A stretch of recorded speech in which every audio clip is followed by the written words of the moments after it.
The funny thing though is like someone says about you and go, "Hey, that's so rude. You don't say that about that's someone. so Means rude. He might have been able to take you."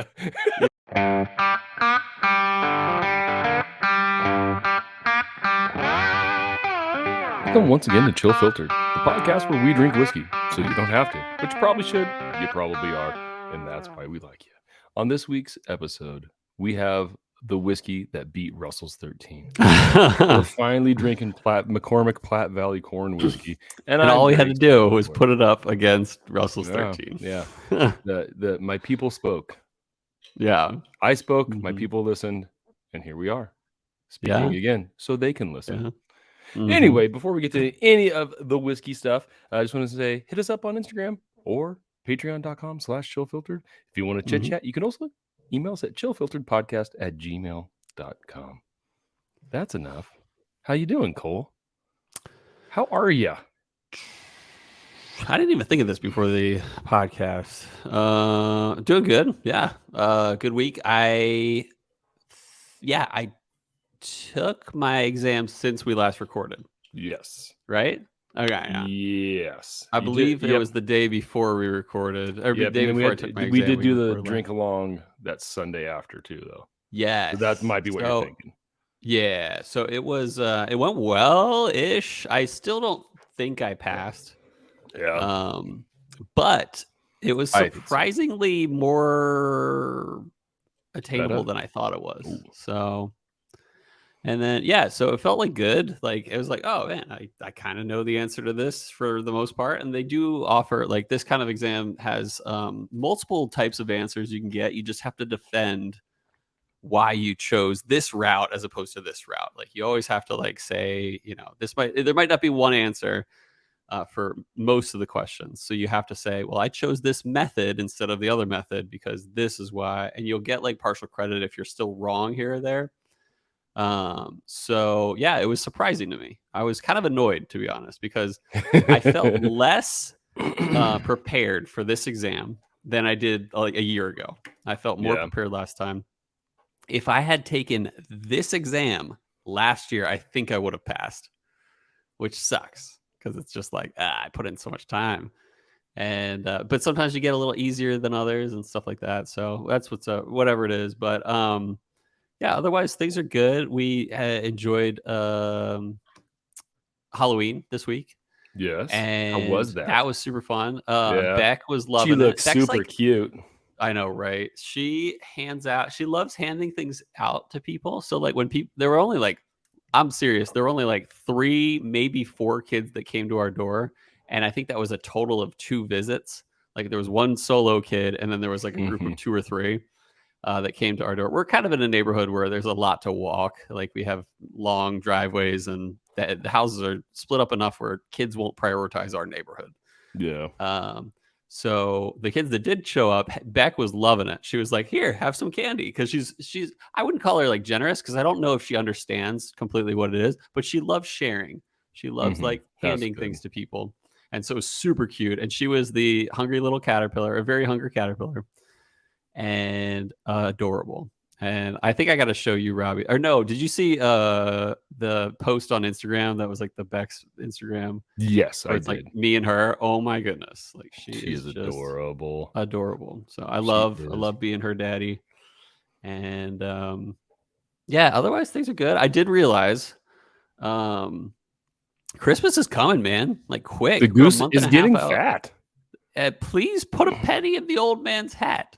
And if you haven't got a penny, a hey penny will do. And if you haven't got a hey penny, God bless you. So I feel like we could have done that around a fire and like just YouTube live. Oh yeah, and people would have joined in. Christmas tales and poems. Yeah, by these days, our listeners know that every year we use that, and just because we say Christmas is coming, and then we got to finish it. And then we know that the goose is getting fat. Yeah. And I'm fighting the urge to continue saying it. It hurts sometimes, but that means this will be our 5th annual, I think, Christmas episode coming up. So 3rd with you. Yeah. Yeah, I think that's right. Yeah. And then, no, it might be. I think it's our fourth annual because I think we missed it right because of Adam dropped off right around that point. Yes. I don't think we did a second year Christmas. He stopped right at the beginning of December, right? Yeah, or something, or like mid-December. Whenever I had I had a month to be ready. Yeah. Mm-hmm. And so I'm excited because that means we're gonna do gifts as always, and at least me and Robby will give each other gifts. But want to throw it out there and shameless Cole plug. Shameless Cole. Hey, people do it, and that's like people know how much that. So I decided this year that we will give back. And I can't promise everyone who gives a gift will get something back, but I do have a bottle of Elmer T. Lee that I will randomly select one of the people that sent us a gift to me and Robby, and I will give them a bottle of Elmer T. Lee. So look at you go. Yeah, I got a bottle hanging around, and like it's a great bottle. You know, it's funny though, because you're always like, you do love giving gifts. You really do love to give gifts. Mm-hmm. But you also like to plug and say, hey, send us something. No. I mean, there's no doubt about it. There's no doubt about it. But people have in the past, and they found joy as well in giving to us. Man. So shameless plug. If you want to be a part of this year's Christmas episode where we open each other's gifts, Robby and I, and open your gifts to us for Christmas, please just reach out and see, you can get our addresses, and the courier will help you out in getting us whatever it is that you decide to, out of the generosity of your heart, give to the podcast and me and Robby. So, but there might be something in there for you. There's a very good chance that there's something in there for you. So, for sure. Yeah. So I'm excited, but I already put one thing on my list for Robby this year, and it's going to be hard because it's hard after a while to whiskey gift. I've got something in mind for you. I was thinking about it this morning, or was it yesterday? I was thinking about it. Yeah. That's sweet. So I got something in mind. Wow. Nice. So so wanted to plug that out, and I will follow up with the bottle of ETL, Elmer T. Lee. So I think that's all that's kind of going on with me. I am actually excited for Christmas beyond the podcast. Dude, I'll tell you. So usually I am a huge stickler. I'm like, not Christmas till the day after Thanksgiving. Yeah. And sometimes not even then, because Nebraska always plays that Friday. So I'm like, we watch Nebraska, and lately it's been the last game of the year for us because we don't have games. But this year I'm kind of ready to be festive. Like we had our first ready snow. For the fest. Friday we had our first snow and stuff like that here. No way. Yeah, it was kind of crazy. It was beautiful. It just got me in the mood. I'm like, I'm kind of ready. 'Tis the season. It is. Yeah. It is. So that's all that's going on with me. I shouldn't say it yet.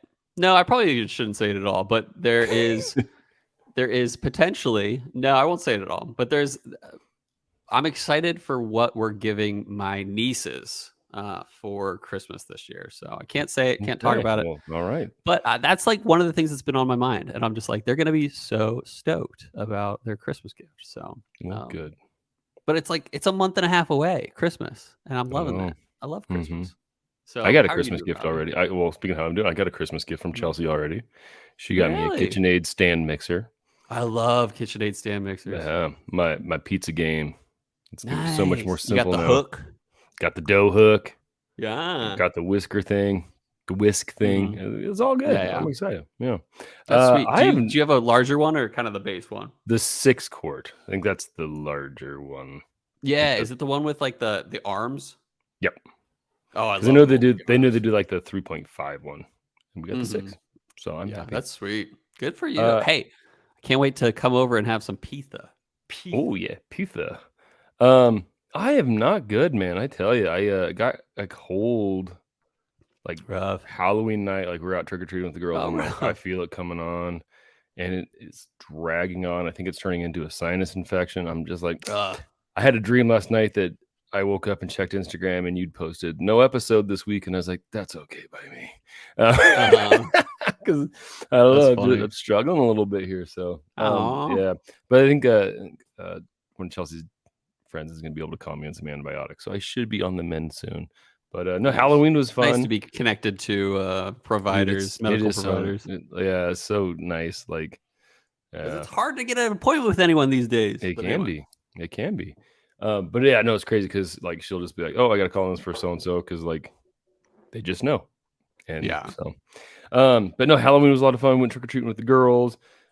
Twins had a good time. Mara it's funny because she's at an age now, like we just kind of let her go and she did her own thing. And yeah, and like did she go with like friends? I assume. Yeah, she went with a couple of her friends and stuff like that in our neighborhood, and then another friend's neighborhood. And like, dude, even this week, Meridian. Like she was like, "Can I go to Target with my friend and hang out?" And I'm like, "Yeah." Like she went to Target and hung out without us. She's a regular middle schooler. Dude, she is now. It's crazy. Like when you go to the mall and there's all these middle schoolers hanging out, you're like, "When's your mom gonna pick you up?"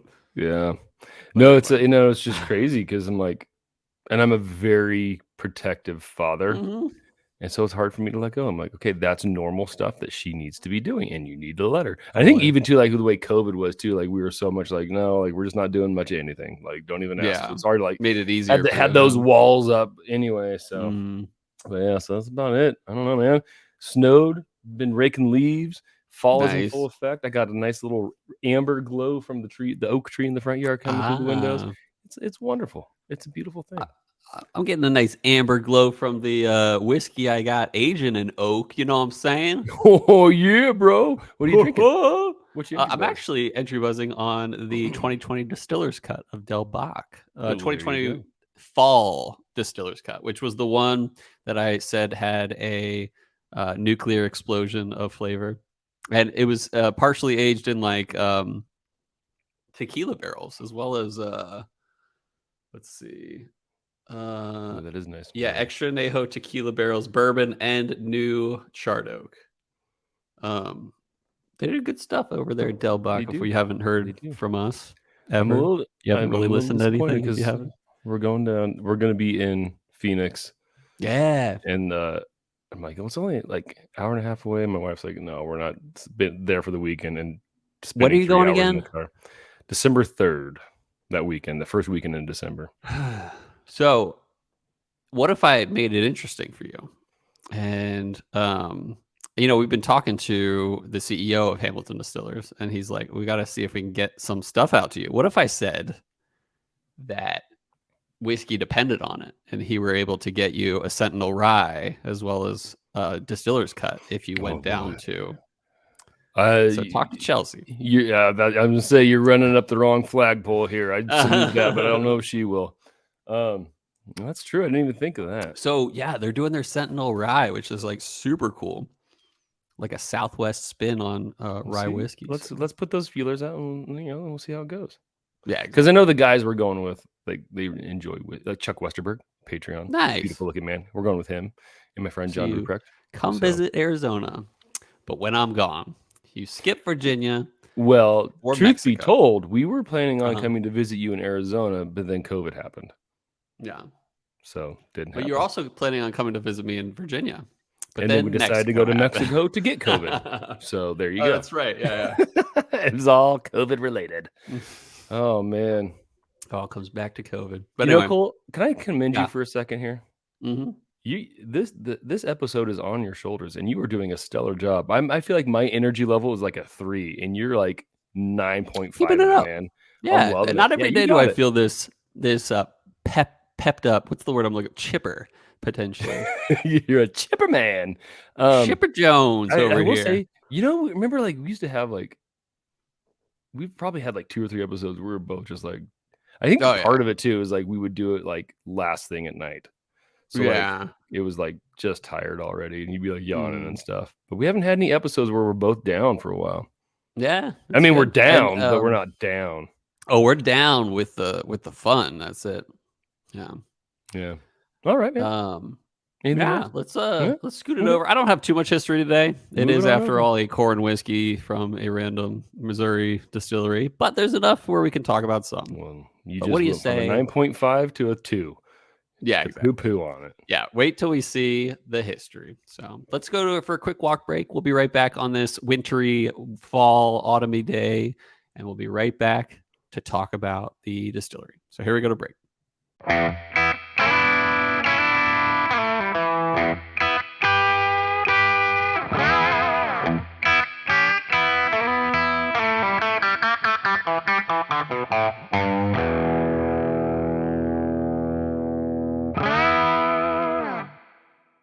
we're back.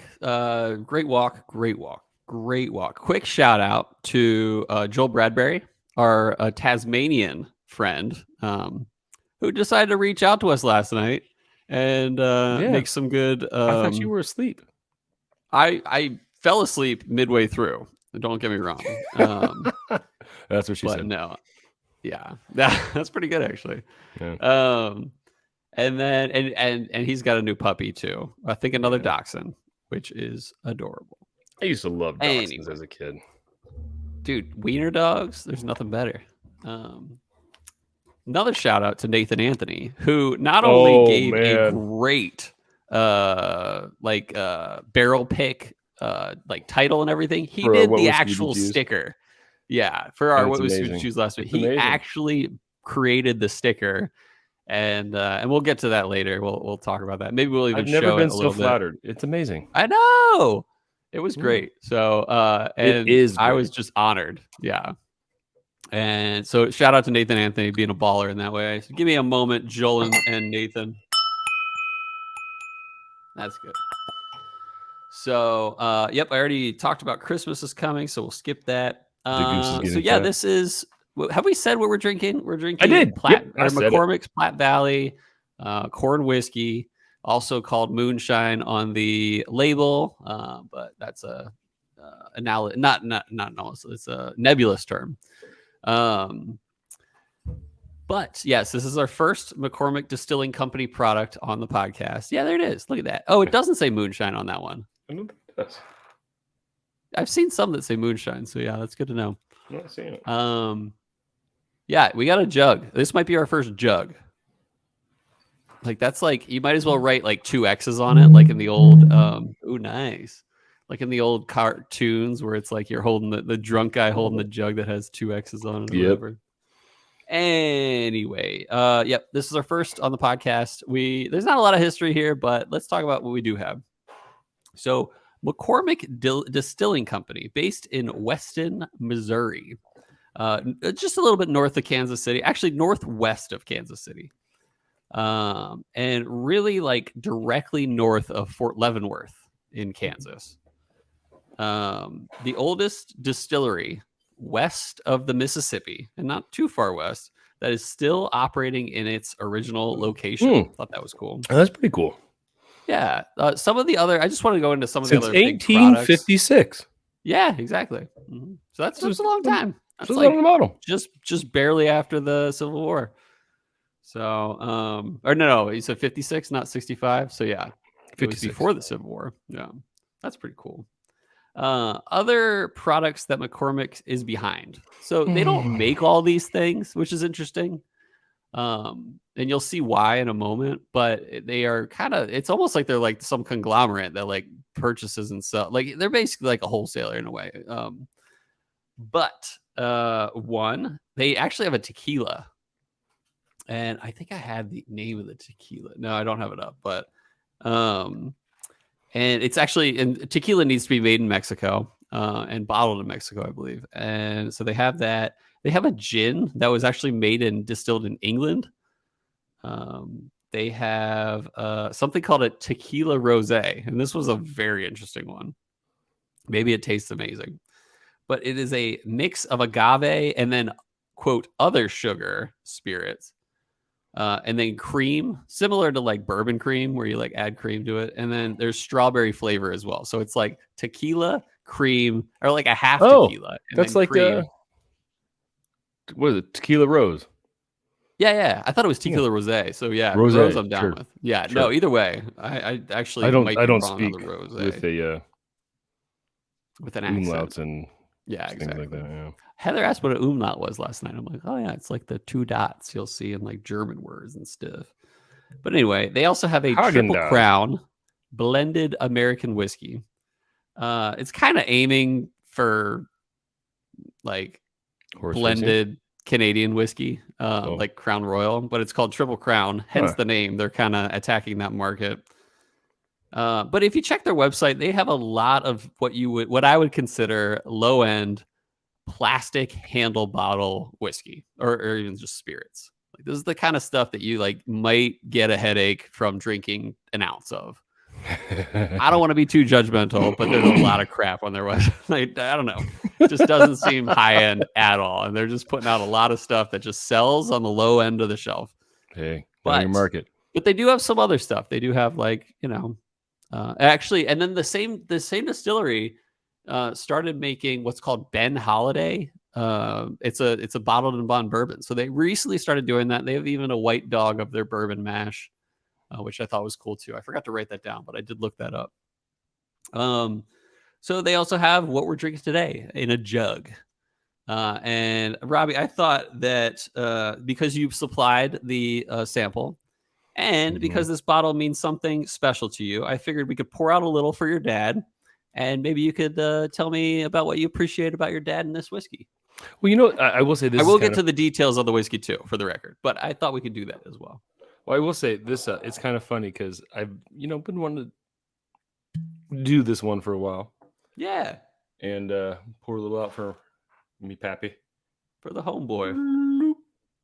I can't pour too much. I would do more, but I don't really have things to pour it into. Funny thing is, I had to check it yesterday because this is like my game day whiskey. Totally. But they stopped selling it here in Idaho. So like, I think I sent this to you last year. So last time I had it was last year. And I was like, I got to make sure I save enough. But as you can see, the jug is not. You can't see what's left. Opaque. Yes. Is that okay? So I was like, I had to pour it into a glass here to be like, oh, okay, I do have enough to actually do the show. So, nice. No, the funny thing saved me a lot of. the funny thing is, I was like, I've been wanting to do it for a while, and like I thought, like the 2 times I might want to do it, like 3 actually. So like maybe around Father's Day, do a Father's Day episode, or do around his birthday, do that episode, or around Veterans Day, because that was my dad was that's this week. Vietnam vet, and it's this Friday, man. So I thought, perfect. You know what? Like, I was very surprised that you threw it out there, and then I was even more surprised and humbled that our people were like, "Let's we're drinking," and it kind of, it aligned in just the right way. So, no, this is we go to my dad. So Platte Valley. I don't know if it's the same Platte Valley or it just extends into Nebraska, but that's where it does. It actually is almost majority is in Nebraska. Mm-hmm. Okay. So anyway, he was like, Platte Valley, that's so he was always excited. So I'd go to his house, and this is before I really liked whiskey, and he would take a swig off the jug. And like, here, Rob, take a swig. He's like, that's good stuff, isn't it? And it was before I was really into whiskey, so I was like, it's not good stuff, Dad. Yeah. But now, since then, it definitely has. It's my game day. It's I always think of my dad when I drink it. So yeah, there you go. What was the name? Robert? Did he go by Robert? He went by Bob. Bobby. Bob. No, don't call him Bobby. Or anything. Only his sister. I believe it. Only his sister could call him Bobby. I believe that, actually. He had that. I only have the one picture that I think you had of him where he had this like crazy look in his eye, like, I'm gonna beat you, Robbie, later, or something like that. Oh, he could definitely get crazy. Yeah, that's the thing. But no, he seems like a good guy. He, he's a good guy, and he worked hard to be a good guy. I think everybody, like, especially like generationally, things change, and like things are less or more acceptable. And he tried, so and he grew. Great. He grew a lot. So like, there's lots of little things. Yeah, that's something you can't expect out of many people, is to grow in their later years, and I think that's amazing. Yeah, so that's awesome. Bob could throw down though, man. Oh man, I believe it. A Vietnam vet, you could throw down. Yeah. Were you in I tell you. Well, funny, they don't talk about it. Like, I know like next to nothing about his Vietnam experience. Like, he wouldn't talk about it. I think I mentioned this on the podcast. Is he had a box of like his Vietnam memories in the garage? Like, Rob, don't ever open that box and look at it. I was like, why? Like, that's where I keep my porn. Did he say? You never said that. That's so funny. That's what he told me. That's like for like a teenager or something. That's a better reason to open it. I just knew never to, like, when he told me like when I was like 4 or 5, and I was like, that's funny. That sounds awful. Yeah. So always stayed out. That's pretty good. No, Bob. Cheers. Cheers to Bob. Well, are we that'll be our cheers cheers for now? today. No. Let me talk really quick about the things. Yeah, like I said, it's called that after the Platte Valley, which is based on the Platte River, which goes basically from Wyoming, Colorado to Nebraska, stops just about in Missouri, where the Mississippi River hooks up to it. So it's like basically just stops when it hits the Mississippi River. Platte comes from the French word meaning flat, I believe. That sounds like Nebraska. It is not a corn. It's not a bourbon. It is a corn whiskey.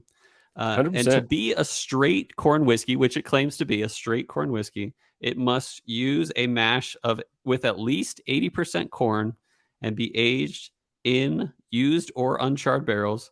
In this specific case, it is 100% corn in the mash, and I believe it's used barrels that they use. Aged 3 years and 80 proof minimum, very light in color, which I imagine comes from the reused barrels. And yeah, it's very, very loud. And then it says 1969 on the bottom, right? 1969? I don't see any nice. 1969. Okay, never mind. Apparently they say something about 1969 being on the bottle, and like, what does that mean? And they're like, well, that used to be just our old imprint that we used to put on all the jugs. But anyway, total wine price $21. So, yep. Let's sip. Let's sip the winner of this and Russell's 13. The amount that I have left after pouring some out for your homie dad on my leg. I don't feel great. That sounds weird. Homie dad on my leg. A lot of weird things there, man. So it's funny. Yesterday I was like, I don't even know if I have enough to do an episode, because it was like a year and a half ago, 2 years ago, something like that. So I poured it into the thing, but then I couldn't find the stopper. Like, where did I put this? Because I couldn't find the stopper, so it took me a while. I found it though. Nice. Spoiler alert, it's back on there. So, it's right where I found it originally. Yeah, so it is really light. Not a bad nose. It's I'm getting cider, apple cider. Okay, I can see that. It's definitely sweet. A sweet nose. I expected it to be a pretty bad nose. Like just vodka-y is what I expected. Like super, spirit forward alcohol. That's about all I'm getting is a light cider. I don't know if it's my glass or not, but I get a little anise. But again, I have like a sinus infection or something going on here, but it's like a sweet. No anise for me, but a sweet my cider nose is off. Me, so. Yeah. Which is surprising that you would get even like a sweet cider from 100% corn. And 3 years old. I don't know. But it is very sweet. It's not a bad nose, for sure. This isn't bad on the palate. It's light, I'll tell you that. Like, it's not like full-bodied or anything. But there's nothing disagreeable about this whiskey. No, it's not bad, is it? It comes in real light, not a lot up front. Yeah. I think the back end is where you start to get a little bit of like with mellow corn, you get a little bit of like a toasted corn kind of a thing. Like you get a little bit of that towards the end. There's not a lot going on with it otherwise for me. It is just really light. It's not bad. Unless, of course, you don't drink whiskey and you just chug it with your dad. And he's like, here, that's the good stuff. Yeah. I can say about this one is what I can say about this one is that, like I said, it's not bad. It is very light, but it's kind of like bourbon light. That's all I can say is like, it is a decent, not even a bad bourbon. Like, it's a decent bourbon diet, like not diet, but like just everything toned down and watered down. And it's like still good. I mean, it's like 80 proof, which is minimum, but, this is to my recollection, this is better than mellow corn.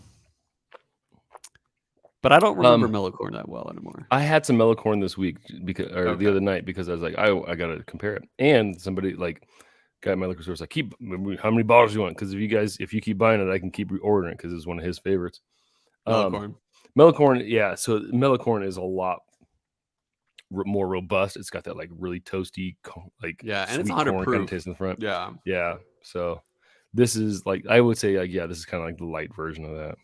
Yeah. Budweiser, Bud Light, mellow corn. Yeah, this is Bud Light. McCormick. This is like Coors Light in terms of beer. But like I can drink Coors Light. It's not crap to me. It's just not great to me. In the like, right setting, you can yeah, throw back the Coors, you can throw back the Bud Light but it's if not. someone hands me a Coors Light and that's the only thing on the docket, I'll be like, yeah, I'll drink a Coors Light. Hanging out with the college buddies, sure, why not? Going to a really fancy, nice restaurant and ordering a steak, nope, probably not going to do it. Yeah, but in the right setting, it's all right. Yeah. And like I said, this is it's agreeable, but it also doesn't have vodka notes to it, which I would expect for a corn whiskey. Corn whiskey typically has spirit forward notes, like alcohol forward notes, similar to vodka. You're gonna get this doesn't no burn over taste, and there's almost no burn at all to me. Yeah, this is it's not. Don't get me wrong. This isn't even gonna make 8 range, but you're pleasantly surprised. Yeah, I am pleasantly surprised, especially for the other things that McCormick Distilling Company offers. It just reminds me of a craft distillery that doesn't have too much going on in terms of aging and stuff like that. In which, like they know their market. This one just turned out all right. They know their market. They're not going to do anything they're just 100% going to get you drunk. Yeah, kind exactly. of thing. So, I'm going to add some water real quick. I already did. Nice. Nose falls a little bit more flat, to be expected. Yeah. A little bit more corn sweetness than like I was getting the anise thing before. And it's just lighter, and maybe a little bit of bitterness towards the end. But our listeners, if there are our viewers on YouTube, can see how light this whiskey is. It's almost like lighter than like a white wine. Yeah, it is. It's like a white wine for sure. And look at you. That's I dare I say, that's the fanciest glass McCormick Platte Valley corn whiskey has ever been. Very well might be. Yeah. You know what? Oh my goodness! I think I prefer it with a little water. Do you? Yeah, you oaky notes show up a little bit. What's that? You did your entry buzz with your corn blah. You should have been doing corn whiskey with the corn blah. That is true. Man, it's so dang literal. Yeah, corn, and he's from Nebraska. Yep. Mark Cornblah. He's from Lincoln. That speaking of Christmas gifts, that was one of my favorites, and I broke mine. Sorry, John friggin' Voldemort Hughes. John said he'd send you a new one. I know, but I'm not gonna. No, John, Christmas gift. Ayo, you might be in the runnings for Elmer T. Lee. I think if you send us a gift in the past, you qualify for this year too. I'm gonna agree to that. But how about you double entry? Oh, and then I'll just. And you send another, you get another entry. Yeah, exactly. Now, Cole, I've sent you 3 years worth, and if I give myself one more this year, can I be in the running for the Elmer T. Lee? You're disqualified. Because I'm cute. Because I'm too damn cute for this contest. No. Is it a beauty pageant? Did I misread this? It's not a beauty. It's not a beauty. Never mind. Not a beauty pageant. No, but you still disqualified because you're too cute. Yeah. Okay. Yeah. Hi, y'all. Oh man. I was upstairs at my school and I was talking to a teacher and she was a little upset because I got picked for something that she didn't. There was another teacher there and I said, you know why? It's because I'm way cuter than you, or because I'm too cute or something like that. And the other teacher I didn't really know just automatically burst out laughing. I'm like, I don't feel comfortable with that. Dude, I was walking outside the other day and I don't know if there was 2 guys walking near me. And I don't know if they were talking about me or someone else, but one of the guys goes, hey, you should square up with that guy right there. I think you could take him. And I'm like, I really hope you're not talking about me because that is so rude and like so childish to be like, I don't know. Like, first of all, like you just don't do that. Like and then when I kind of got to my senses of like, maybe he was talking about me, he was already far enough to where I'm like, oh, I'm not going to like yell out and be like, hey, were you talking about me? Let's square up right now. Like it was almost. Yeah. It's like it didn't catch you in test mode. Yeah, exactly. The funny thing though is like someone says about you and go, hey, that's so rude. You don't say that about someone. How rude. He might have been able to take you. Yeah, exactly. No, I like thought through what I would say and stuff like that. And I was like, what's the matter? You're their all-time bestseller. Yeah. The jerk store called. And they want to square up with you. That is so rude. So rude. How rude. You know what I've been how rude? Full House. You know what I've been saying lately? And is Michelle Tanner would say it a lot. Or was it Stephanie Tanner? But anyway, we'll pin a rose on your nose. Anytime someone tells me something, anytime something like tomorrow, I'll be like, I really blah blah blah blah blah blah blah blah blah blah, and I'm like, oh, well, pin a rose on your nose. Like I don't have anything to add to that conversation, so that's funny. It's my go-to now. Yeah, I like it. Welcome to the manliest podcast. Yeah, about whiskey. I'd be like, we how quote rude. Michelle Tanner. Yeah. I actually liked the water pour better. Yeah, it had more notes actually. You think so? A little bit more of that apple, a little more oak. It spread it out. So I'm ready to see what ice will do to this. Yeah, ice. I'm not getting. Actually getting more of like that toasty kind of corn on the nose. Like the corn is much more there. Although my ice has since I didn't do the best and it's melted. It seriously does look like you're drinking a white one. Oh, thank you. Friend gave them to me. A good friend, a beautiful friend. I would imagine. Wonderful friend. One of the friends, the friends of friends. One of the friendliest. Well, that sounds like friended. That sounds like a friend of a friend, but it's more like the king of kings, the friend of friends. Oh yeah, friend. That's what I was going friends. For. Yeah, I gotcha. Like, you do look like you're drinking a Chardonnay. You got a black fly in there. Yeah, right. It does. I had a Chardonnay last night, or some white wine last night, and I don't know if it was the wine, but I got like heartburn, and I could probably count on one hand how many times I've gotten that bad heartburn in my life. Really? And I don't know if it was the wine, but it might not have been. But I was like, am I having a problem here? I remember the first time I got heartburn. It was 2006, November. Chelsea and I were going over to our brother and her sister and brother-in-law's house. We were in college, and I ate a tuna fish sandwich. And we got there. I thought I was dying. I had no idea what was going on. You told me about this. Yeah, I thought. How did it end? I died. She was like laughing at you. Yeah, no, everybody was making fun of me. How rude! We'll put a rose on their nose. Yeah, exactly. Anyway, all right. No, I like the nose. I think nose best with ice. Nose best with ice. Ice knows best. Ice does know best. It's not bad on the palate. I like the palate too. It's nutty. Like there's a nuttiness to it. I do get nutty. That's a great point. Yeah, I think it really shows up the best with ice. Yeah. Yeah. I'll be dirty. Nothing bad about this whiskey. Not even the neat pour. Not even the water pour or the ice pour. This is a decent whiskey for the price, for the jug, for the taste. Nothing wrong. Nothing wrong. Yeah, $20 for it's not bad. Mm-hmm. It's your mellow corn. I'll tell you this. Budweiser. It's smooth. It just goes down easy. Light. Yeah. It tastes less than 90 proof. 80 proof. It tastes like it could be a 30 proofer. It's like, a 30%. Like an iced wine almost, right? It almost has like in that it goes down like an iced wine. Quick. Yeah. Not a sweet, but it goes down like an iced wine. Yeah. So all right. You got a rating in mind? Wait, let me ask you this. Did you hub it a what? Considering what I expected, yes. Perfect. Not 9+ hub it a what, like if you know what I mean. But it's better than I thought. Much better than I thought. I expected this to be not that great. I know. So so far. I mean, based on the poll, this is better than Russell's 13. So far. I haven't had 2022 Russell's 13 yet. So all right. So what is your rating? I'm gonna give this a 7.2. Okay. It is light. It is potentially weak. I would call it. But otherwise, it's not bad. I bet and especially with the ice pour. What's that? Like a 7 and 7. Like if you do this with like a Sprite, this would go really well in Sprite.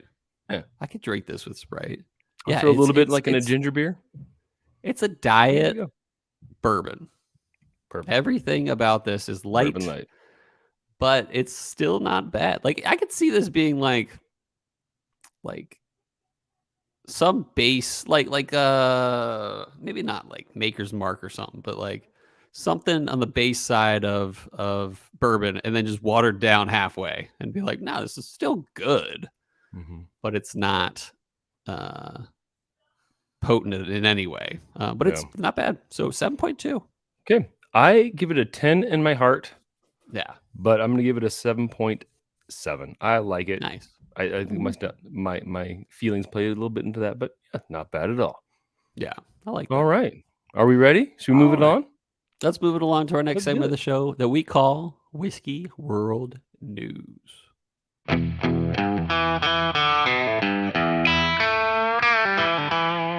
And we're back. Part of the show where we read an article, or do we? Have we switched things up? We have. It's Whiskey World News-ish. Yeah. Part of the show that we're going to start calling Whiskey World News / what do you think of this Instagram article? Yeah. Is that right? Mm-hmm. Post. What do you think of this post? So we had something sent to us. So if you see something like on Instagram or like any sort of social media, send it like, to us. Be like, look what at do this you guys company. Think of this? What are these guys thinking? What are they doing? This seems kind of neat. That's a reel. Oh, keeping it real. Let us know. Send it our way. This one comes from Michter Whiskey, and it's Michter's, the world's most admired whiskeys 2022. And it says, we are deeply honored to be named number 2, the most admired whiskey in the world. Heartfelt thanks to all of our supporters. Thank you so much, Drinks International, for this recognition. Now, that seems fine and dandy, because do you admire Michter's, Cole? I guess. Yeah, they put out some good stuff here and there. Yeah, no, I like them. I do admire them. But if you look at the list, it also has things like Springbank, Scotland. Yeah, number 1. Michter's, number 2. Yamazaki, number 3. Okay. Bruichladdich, Ardbeg, Redbreast, Kavalan, Nika, Johnny Walker, the Macallan, Chichibu, Lagavulin, Balvenie, Bunnahabhain, Hibiki, and it kind of goes through the list like that. Like, you get the general idea from there. I think Wild Turkey's number 42, Buffalo Trace is number 40, Dewar's hits 49.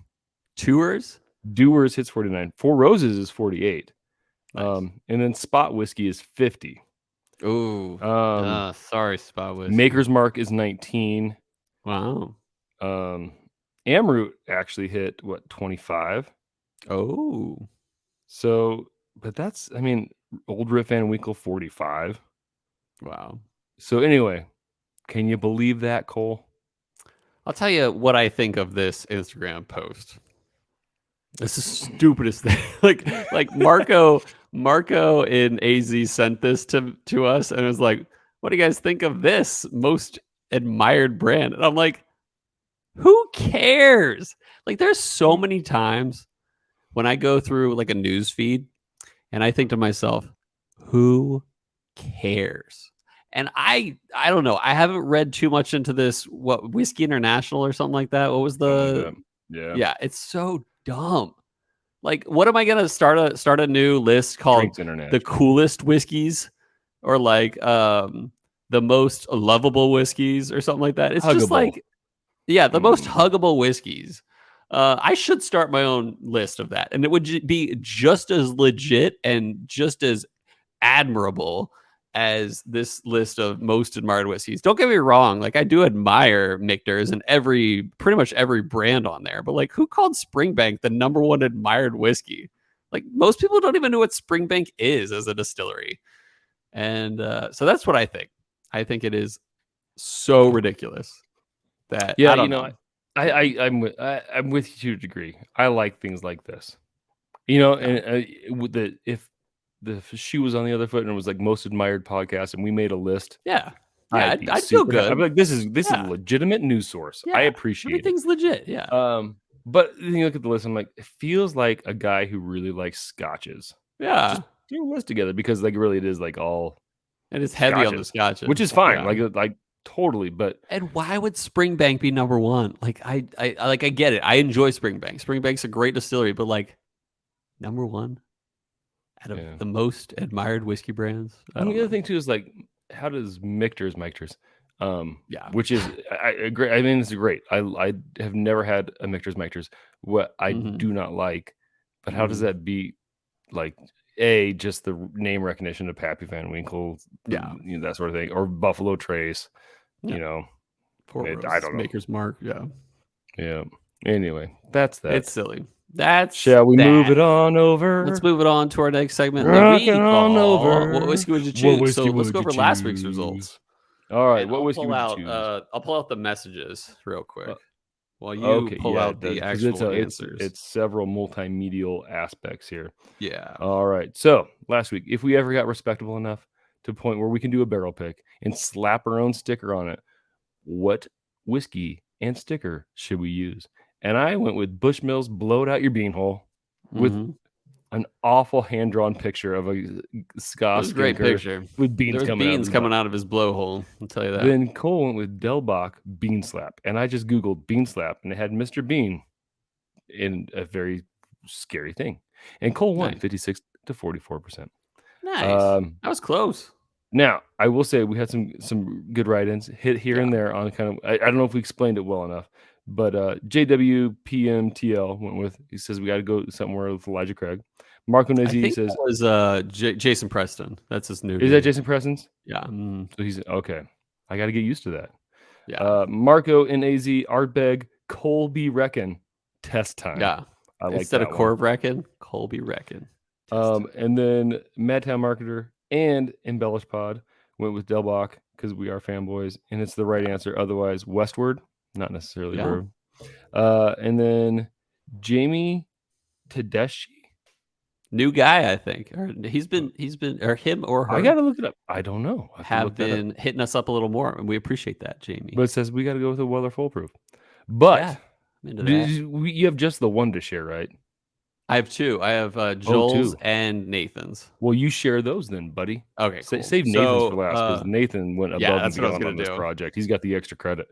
Yeah, exactly. So Joel said it's got to be an Eagle Rare pick. And the name would have to be, quote, my nickname from high school, which I got because of what the song of my people is. That's right. I thought that was great. Very fitting. That's very fitting. And then Nathan Anthony did I don't think he said where the distillery would be, but I just got to show this. We'll put it up on Instagram this week, but it is amazing. I think it needs to be our new, profile. Yeah. So those who are on YouTube, you can see it is Cole and Robby's excellent whiskey adventure, in which Robby and I are switched out for Bill and Ted, and then Robby is holding a can of Bush's baked beans. Now, beautiful. That's definitely going to show up this week. Can I say the only problem with that is I think the heads need to be switched on the bodies. Wait, why? Because you're more light colored hair, and I'm more Keanu Reeves. So I think Keanu is more serious. And what's the other guy? He's a little bit like, he's like the history guy, like, whoa, no, right? Bro. Yeah. And I am more lighthearted and colored commentator. So excellent. No, I'm into that. That's my only But you're call. holding the Bush's baked beans, which is fitting. So as he holds it right now, listeners and viewers. Yeah, with the hand of the heart. So good. All right. So this week, unless you've thought of something, you got one? Okay, so this is all you, Robby. All right. So we're talking about a crap list that's very subjective. Let's hear your crap list that is very subjective. What is your top two most admired whiskeys? Top two most admired whiskeys. So whiskey brands. Whiskey brands. Okay, cool. Whiskey brands, yeah. Okay. What do you so this. Cole, like if you were to have change that Whiskey World News / can you believe this? Instagram post, what would your top two be? I mean, people know what my top one would be. I know, it's no surprise. But the second one might be interesting. So I mean, top's going to be Buffalo Trace. I just think they are the world's most award-winning distillery. At least they claim to be. They just put out so much good stuff. Like everything they put out is gold. Like even Benchmark is good. But that's what I think of number one. I just think it's admirable in terms of it's always good. Like if you have a brand that never fails, that's an admirable brand. And that's my fanboyness of Buffalo Trace. But I think otherwise, what would be my number two?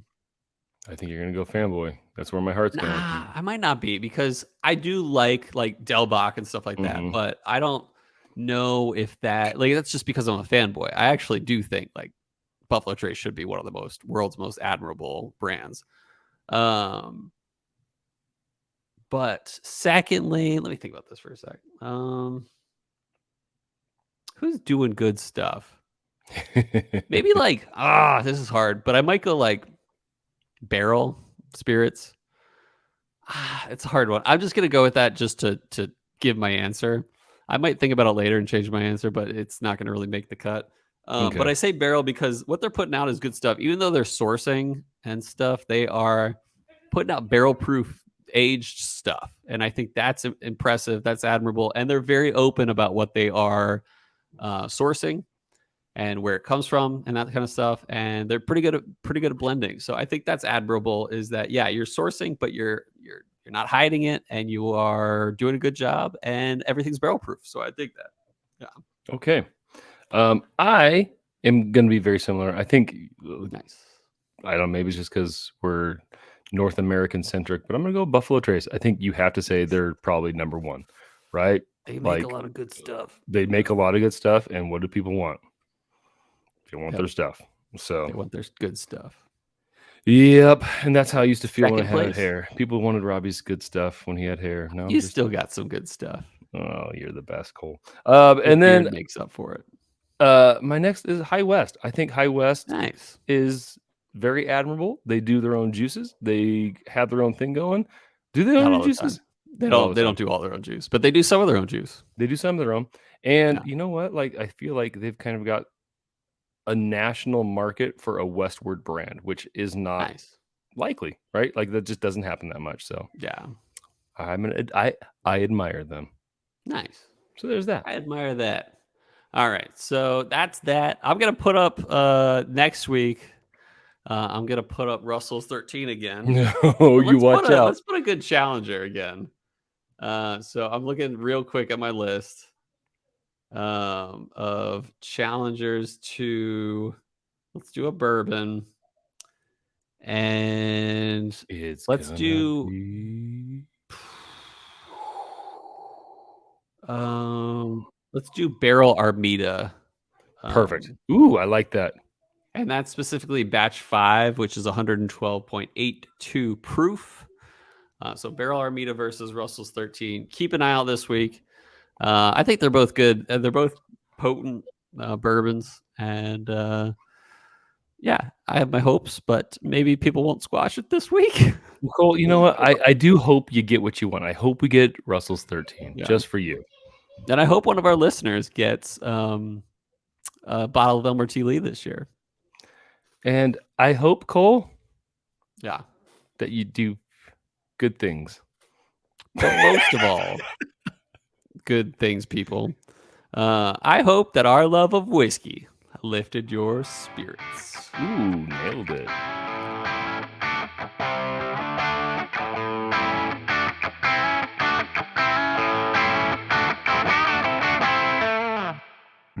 How